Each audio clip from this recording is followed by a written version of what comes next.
မင်္ဂလာပါခင်ဗျာ ARD ကပတ်စင်တင်ဆက်နေတဲ့ Editor စကားဝိုင်းစီစဉ်ကနေကြိုဆိုလိုက်ပါတယ်ဒီတစ်ပတ်မှာတော့ဖျဲသီးစစ်တပ်ရဲ့စိုးရင်ရင်မှတ်ဆိုတဲ့ခေါင်းစဉ်နဲ့ကျွန်တော်တို့ဆွေးနွေးသုံးသပ်သွားကြမှာဖြစ်ပါတယ်ကျွန်တော်ကတော့ ARD မြန်မာဘိုင်း Editor ကျော်ခပါကျွန်တော်နဲ့အတူတူဆွေးနွေးမဲ့သူကတော့ ARD ရဲ့ Editor ချုပ်ကိုအောင်စောဖြစ်ပါတယ်ကိုအောင်စောမင်္ဂလာပါမင်္ဂလာပါကိုကျော်ခဟုတ်ကဲ့ကျွန်တော်တို့ဒီစကားဝိုင်းမှာတင်ကျွန်တော်တို့ခဏခဏဆွေးနွေးခဲ့တာရှိတယ်အဲ့ဒါတော့စစ်တပ်ပြိုမာလားဘယ်တော့ပြိုမာလဲဆိုတာမျိုးကျွန်တော်တို့ခဏခဏပြောခဲ့ဘူးတာဆွေးနွေးခဲ့ဘူးတာရှိတယ်ဆိုတော့လက်ရှိအခြေအနေကတော့လားဒီစိုးရင်ရင်မှတ်ကိုရောက်နေပြီစစ်တပ်ကစိုးရင်ရင်မှတ်ကိုရောက်နေပြီဆိုပြီးပြောနေကြတာရှိတယ်ဆိုတော့ဘယ်လောက်ထိစိုးရင်နေရတဲ့ရင်မှတ်ကိုရောက်နေရလဲပေါ့ဒါနဲ့ပတ်သက်ပြီးအရင်ဆုံးစဆွေးနွေးပါဦးစိုးရင်မှတ်ကိုမရောက်ခင်မှာလောဆယ်ဖျဲသီးတွေစားလိုက်အောင်ဖျဲသီးစားကြပါအောင်ဆိုတော့ကိုကျော်ခမေးချင်တာကဖျဲသီးစစ်တပ်နဲ့စိုးရင်မှတ်ဆိုတော့နံပါတ်1ကျွန်တော်အဲ့မေးခွန်းမဖြေခင်မှာကျွန်တော်တို့နံပါတ်1ပြောချင်တာကကျွန်တော်တို့ editorial talk ကိုအပတ်စဉ်အားပေးတဲ့သူတွေရှိတယ် comment တွေပို့တယ် feedback တွေပို့တယ်စာတွေရေးကြတယ်သူတို့ comment တွေပို့တဲ့အတွက်ကြောင့်လည်းကျွန်တော်တို့သူတို့ကျေးဇူးတင်တယ်ဆိုတော့နံပါတ်1ပြောချင်တယ်နံပါတ်2ကတော့အဓိကပို့ရေးကြည့်တာပါလဲဆိုတော့ကျွန်တော်လွန်ခဲ့တဲ့3နှစ်အတွင်းမှာဒီ editorial talk ကိုကျွန်တော်တို့ AR တွေကိုတခြားသတင်းဌာနတွေကိုဖျဲသီးရဲဘော်တွေစစ်ဗိုလ်တွေဗိုလ်ကြီးတွေဗိုလ်ကြီးတွေဗိုလ်မှုတွေဗိုလ်မှုကြီးတွေလည်းပဲကနေပြီးတော့ကျွန်တော်တို့ဒီသတင်းဌာနတွေကိုသတင်းတွေပို့တယ်အချက်လက်တွေပို့တယ်ထောင်လိုင်းနဲ့ပတ်သက်တဲ့သတင်းတွေပို့တယ်စစ်တပ်ထက်မှာဖြစ်နေတဲ့အခြေအနေတွေကိုကျွန်တော်တို့ပို့တာရှိပါတယ်အဲ့ဒီပုံမှာအခြေခံပြီးကျွန်တော်တို့ဆွေးနွေးရတာရှိသုံးသပ်ရတာရှိပါတယ်ကျွန်တော်တို့ထောက်ကူအများကြီးဖြစ်တယ်ဆိုတော့ကျွန်တော်နံပါတ်1ပြောချင်တယ်အဲ့ဖျဲသီးစစ်ဗိုလ်တွေကိုလည်းဒီကနေပြီးတော့ကျေးဇူးတင်ကြောင်းနံပါတ်1ကျွန်တော်တို့ကတော့ပြောချင်ပါတယ်သူတို့ရဲ့အခန့်ကဏ္ဍပို့ပြီးတော့ကြီးမားလာတာကျွန်တော်တွေ့ရတယ်အာဏာသိမ်းဉာဏ်နဲ့စပြီးတော့ကျွန်တော်တို့ဆက်လက်မဲ့တက်ပြောခဲ့တာမီဒီယာတွေကျွန်တော်တို့မီဒီယာတွေပါဝင်မီဒီယာတွေဆက်လက်မဲ့တက်ပြောခဲ့တာပြီးတော့ဝေဖန်ခဲ့တာတုံ့တက်ခဲ့တာတွေကတော့မြန်မာစစ်တပ်ဟာပြိုတော့မလားမြန်မာစစ်တပ်ပြိုနေပြီလားဆိုတဲ့ဟာတွေပေါ့အဲ့ဒီဟာတွေတုံ့တက်တဲ့အခါမှာလည်းခုနအဲ့ဖျဲသီးအရာရှိတွေစစ်ဗိုလ်တွေပေးတဲ့အချက်လက်တွေပေါ်မှာကျွန်တော်တုံ့တက်ခဲ့တာလည်းရှိပါတယ်ဒါအပြင်ဒီနေ့ဒီချိန်ကြီးလည်းမြန်မာစစ်တပ်ကနေထွက်လာတဲ့CDM စစ်ဗိုလ်တွေဖျဲသီးစစ်ဗိုလ်တွေပြည်တွင်းမှာပဲဆက်ပြီးနေပြီးစစ်တပ်ထဲမှာပဲဆက်ပြီးနေပြီးတော့သတင်းချက်လက်တွေဆက်ပြီးပို့ဆောင်နေတဲ့သူတွေရှိတယ်ပေါ့နော်ဒီမြန်မာစစ်တပ်ကသူတို့ပို့ဆောင်နေတဲ့အချက်လက်တွေကတော့မြန်မာစစ်တပ်ကသူတို့တစ်ချိန်အရန်တန်ဖိုးထားလေးစားခဲ့တဲ့မြန်မာစစ်တပ်ကဒီနေ့နေဝင်ချိန်ကိုရောက်နေပြီလားဆိုတော့သုံးသက်ချက်တွေပဲဖြစ်တယ်ဆိုတော့ကျွန်တော်တွေ့ရတာဖြစ်ပါတယ်ဆိုတော့အခုပြောသလိုဟလားစစ်တပ်နေဝင်ချိန်ရောက်နေပြီလားဆိုတော့ဟာကလာဒီဘယ်ဟာကနေဘာကြောင့်စတာလဲပေါ့နော်ဒီယောဂလက္ခဏာကိုဖြစ်သွားစေတဲ့အကြောင်းရင်းဘာလဲပေါ့ဟုတ်တယ်အဲ့ဒါရေးကြည့်တယ်ယောဂလက္ခဏာပါတယ်လဲပေါ့ဆိုတော့ကျွန်တော်တို့သုံးသပ်ထားတာကတော့နံပါတ်1ကျွန်တော်တို့မြင်တာကတော့မြန်မာစစ်တပ်ပုံမှာလူထုထောက်ခံမှုမရှိတော့ဘူးနံပါတ်1နောက်ပြီးမြန်မာစစ်တပ်ကပြည်သူလူထုကိုပြန်ပြီးတော့အကြမ်းဖက်တဲ့စစ်တပ်တစ်ခုဖြစ်သွားပြီနံပါတ်3ကတော့စစ်တပ်ထဲမှာစိတ်တရေရာဖြိုကွဲနေတဲ့လက်နက်ကင်စစ်တပ်တစ်ခုပဲဖြစ်တယ်မြန်မာတက်မတော်လို့တချင်ပြောခဲ့တဲ့မြန်မာတက်မတော်ကျွန်တော်တို့ကိုယ်တိုင်ကအပြင်ကသူတွေရောအထက်ကသူတွေကမြန်မာတက်မတော်ဆိုတဲ့စကားလုံးစတင်ပြီးမသုံးဆွဲတာကိုကျွန်တော်တို့တွေ့ရတယ်ဟာလားလက်နက်ကင်စစ်တပ်တစ်ခုအနေနဲ့ပဲစတင်သုံးဆွဲတာကိုလည်းတွေ့ရဒါဒီယောဂလက္ခဏာတွေပြောပါဆိုဒီအချက်တစ်ချက်ကလည်းရေးကြည့်တဲ့အချက်လို့ပြောလို့ရပါတယ်နောက်တစ်ချက်ကတော့မြန်မာစစ်တပ်ကစစ်တပ်ရင်မနိုင်တော့တဲ့စစ်တပ်တစ်ခုဖြစ်လာတာကျွန်တော်တွေ့ရတယ်နောက်ဆုံးတစ်ချက်ကတော့ဒီ corruption ပေါ့နော်ဒါတွေလည်းဆမ်းမှုအထက်မှာအရန်ကိုကင်ဆာယောဂလို့ကြီးထွားလာတာကိုကျွန်တော်တို့တွေ့ရတယ်အဲ့ဒီအချက်တွေကတော့ကျွန်တော်လောလောဆယ်သုံးသပ်လို့ရတယ်ဒီစစ်တပ်ပြိုကွဲနိုင်တဲ့လက္ခဏာတွေလို့ကျွန်တော်တို့ပြောယောဂလက္ခဏာတွေလို့ကျွန်တော်တို့ပြောလို့ရတယ်ပေါ့နော်အဲ့ဒီအချက်တွေနောက်ဆုံးယောဂလက္ခဏာတစ်ချက်ကိုပြောမယ်ဆိုရင်တော့ဒါတွေကြောင့်ပဲခုနဖျဲသီးတွေပုံများလာတယ်တက်တွင်းပုံကံမှုတွေဖြစ်လာနိုင်သလားတိုင်းစစ်တပ်အရာရှိကြီးတွေကိုလည်းတက်ရင်လိုက်တိုင်းလိုက်ကိုပြန်ပြီးတော်လန်ပုံကံမဲ့အခြေအနေတခုရောက်လာမလားဆိုတဲ့တုံ့တက်မှုတွေအခုဆက်ပြီးထွက်လာတာကျွန်တော်တွေ့ရတာဖြစ်ပါတယ်ဆိုတော့အဲ့ဒီယောဂလက္ခဏာတွေမှာပေါ့နော်ခုနကသွားစဉ်းစားမိတာစစ်တပ်ဟာ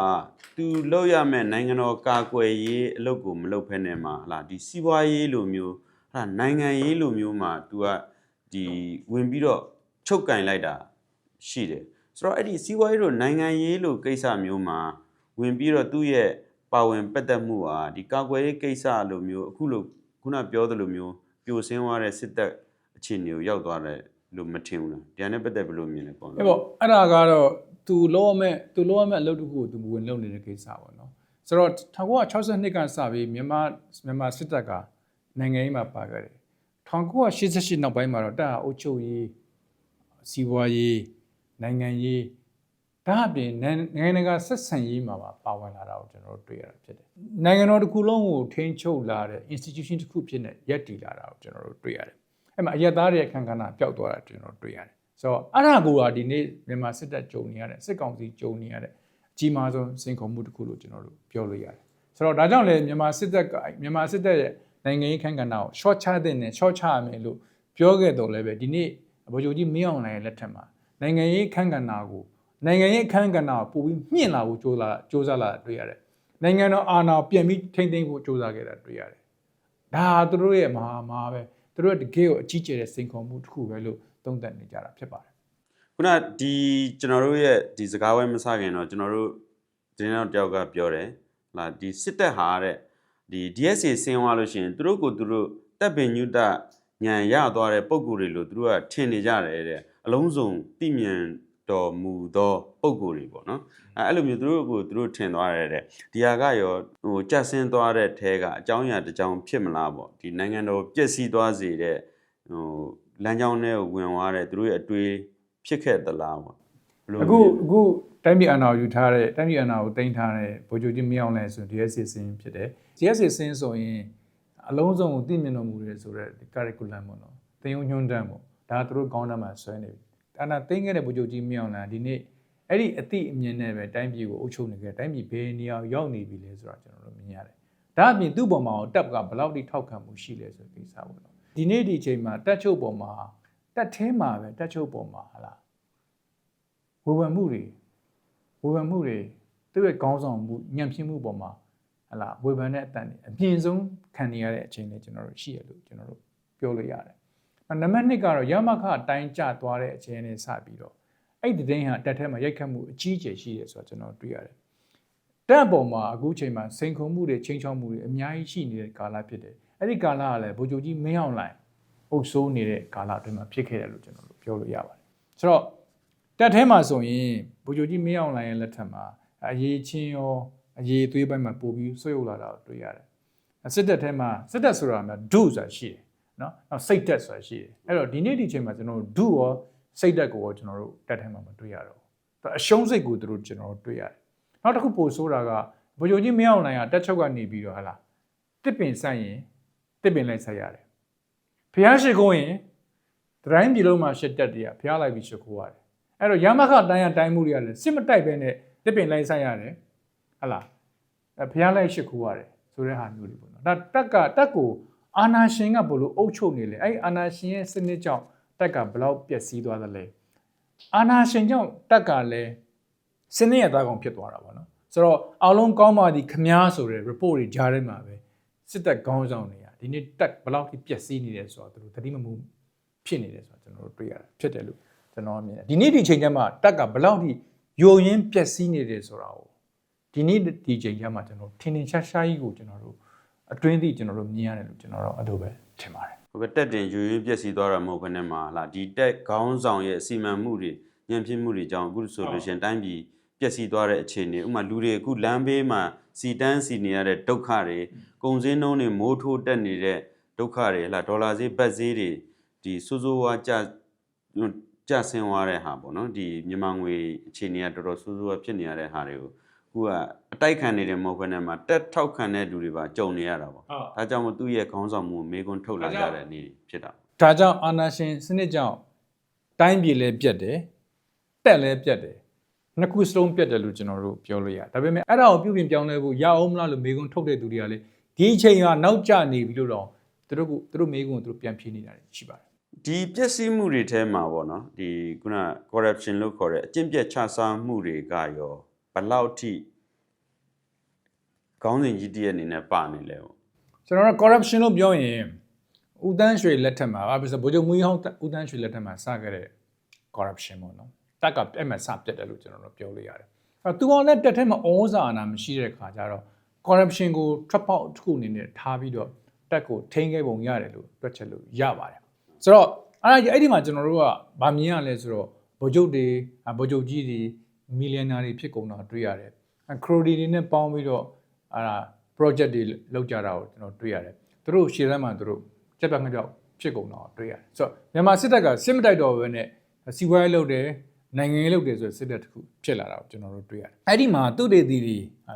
မမြင်တဲ့ချက်ဆက်ရှိ corruption လို့ပြောတဲ့အခါမှာဒီကျွန်တော်တို့ပြောတဲ့ procurement လို့ခေါ်တာ procurement ဆိုတာတော့စစ်လက်နက်ပစ္စည်းဝယ်ပြီးဌာနတွေအဲ့ဒီသူတွေကနေပြီးတော့အဲ့ဒီသူတွေကဝယ်တဲ့လက်နက်တွေအပြင်ကနေပြီးတော့ Ukraine တို့ Russia တို့ Belarus တို့ Israel တို့အဲ့ဒီကနေဝယ်လက်နက်တွေအကြောင်းပြောတာအဲ့ဒါတွေကိုစစ်ခရိုနီတွေကနေဝယ်တယ်အဲ့ခရိုနီတွေနဲ့အဲ့ဌာနကဗိုလ်ချုပ်တွေအရာရှိတွေပေါင်းပြီးရိုက်စားတဲ့ corruption အဲ့ corruption ကတကယ်ကြီးတဲ့ scandal တကယ်ကိုကြီးမားတဲ့ corruption လို့ပြောတယ်အဲ့ corruption နောက်ကမှဘာတွေဖြစ်ကုန်လဲလို့ကြည့်မယ်ဆိုရင်ကျွန်တော်နားလည်ထားတာကအဲ့ procurement လို့ခေါ်တဲ့စစ်လက်နက်ဝယ်ယူတဲ့အဖွဲ့တွေရဲ့60%ကတကယ် failure လို့ကျွန်တော်တို့နားလည်ထားတယ် failure ဆိုတော့ရှုံးတာကိုပြောတာတိုင်းပြည်ရဲ့ရင်းမြေသဘာဝနဲ့မကိုက်ညီတဲ့လက်နက်ကိရိယာတွေမော်တော်ယာဉ်တွေတင့်ကားတွေတန်ကြက်ကယာဉ်တွေအဲ့ဒါတွေကိုသူတို့လေမြန်နေအဲ့ဒါတွေသူတို့ဝယ်လာပြီးသူတို့သုံးဆွဲတာကိုကျွန်တော်တို့တွေ့ရတယ်ဆိုတော့အဲ့ဒါတွေရဲ့ဝယ်ရတဲ့ဟာတွေရဲ့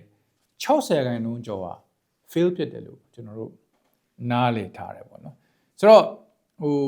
့နောက်ပြီးအဲ့ဒါတွေကလည်းကျွန်တော်ဥပမာပြန်ကြည့်မယ်ဆိုအခုဒီဘက်ကအတိုက်ခံနေပြီးတော့အဲ့ဒီတင့်ကားတွေကိုအများကြီးဖမ်းမိတာကိုကျွန်တော်တို့တွေ့ရတယ်ဆိုတော့ဘာဖြစ်ခဲ့လဲဆိုတော့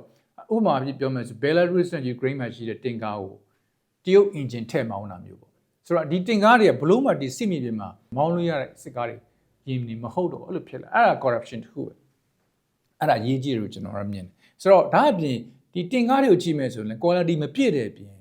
အဲ့တင်ကားတွေကဗိုလ်ချုပ်ကြီးတွေလာကြည့်မယ်ဆို show ဖြစ်နေမောင်းပြတဲ့အဆင့်ပဲရှိတယ်ပြီးရင်တို့ကိုရိုနာပြန်ထည့်လိုက်တာ for sure ချောင်းပဲကြောင်းပြန်ထိုးလိုက်တာဆိုတော့အဲ့ဒီကမှာအဲ့ဒီစစ်တပ်ကနေအခုတကယ်မြေပြင်မှာတကယ်ထွက်ပြီးတိုက်ရတဲ့ရှေ့ထဲမှာထွက်တိုက်ရတဲ့ကမှာတကယ်အကြီးကျယ်ရှုံးတော့ကျွန်တော်တွေ့ရတာဖြစ်ပါတယ် corruption အခန့်ကဏ္ဍတစ်ခုအနေနဲ့ပြောလို့ရပါတယ်အရင်တော့တက်ကတစ်ခုခုဆိုလို့ရှိရင်အားလုံးကြောချင်းကတ်ကြတာကိုကျွန်တော်တွေ့ရတယ်ပေါင်းစည်းမှုကောင်းတာပေါ့အခုကရောဒီတက်ရဲ့ပေါင်းစည်းမှုဘယ်လောက်ထိရှိလဲပေါ့စီးလုံးမှုဘယ်လောက်ရှိနေသေးတယ်လို့ပြောလို့ရမှာဒါကတော့ဒီခုနဖျဲသီးဘုံမှုကြီးကိုယ်တိုင်ထွက်ဆိုချက်တွေပေါ့ပြောဆိုချက်တွေပါအဲ့ဒါကိုကျွန်တော်ပြန်ပြီးတော့ repeat လုပ်တာပဲဖြစ်တယ်အဲ့တော့ပေါင်းစည်းမှုမဟာဗျူဟာကိစ္စတွေမှာစစ်တပ်ကပေါင်းစည်းမှုမရှိတော့ဘူးလို့သူတို့ကိုယ်တိုင်အမြင်တယ်နံပါတ်1ချက်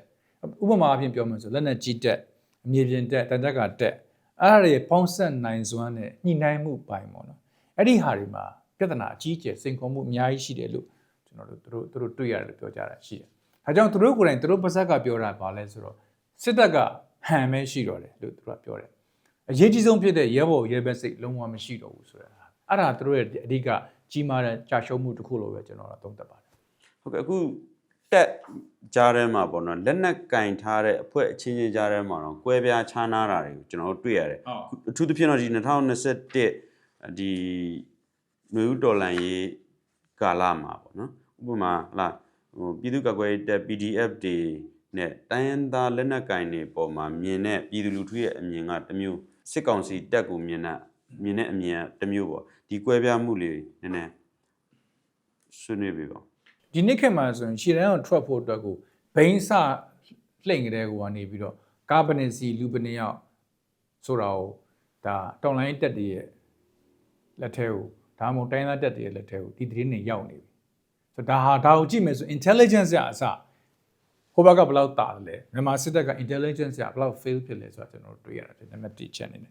နောက်ပြီးတော့အဲ့ဒါလည်းဖျဲသီးတကိုးကြောင်ပဲပေါ့ပြောလို့ရတာပေါ့နော်နောက်တစ်ခုကတော့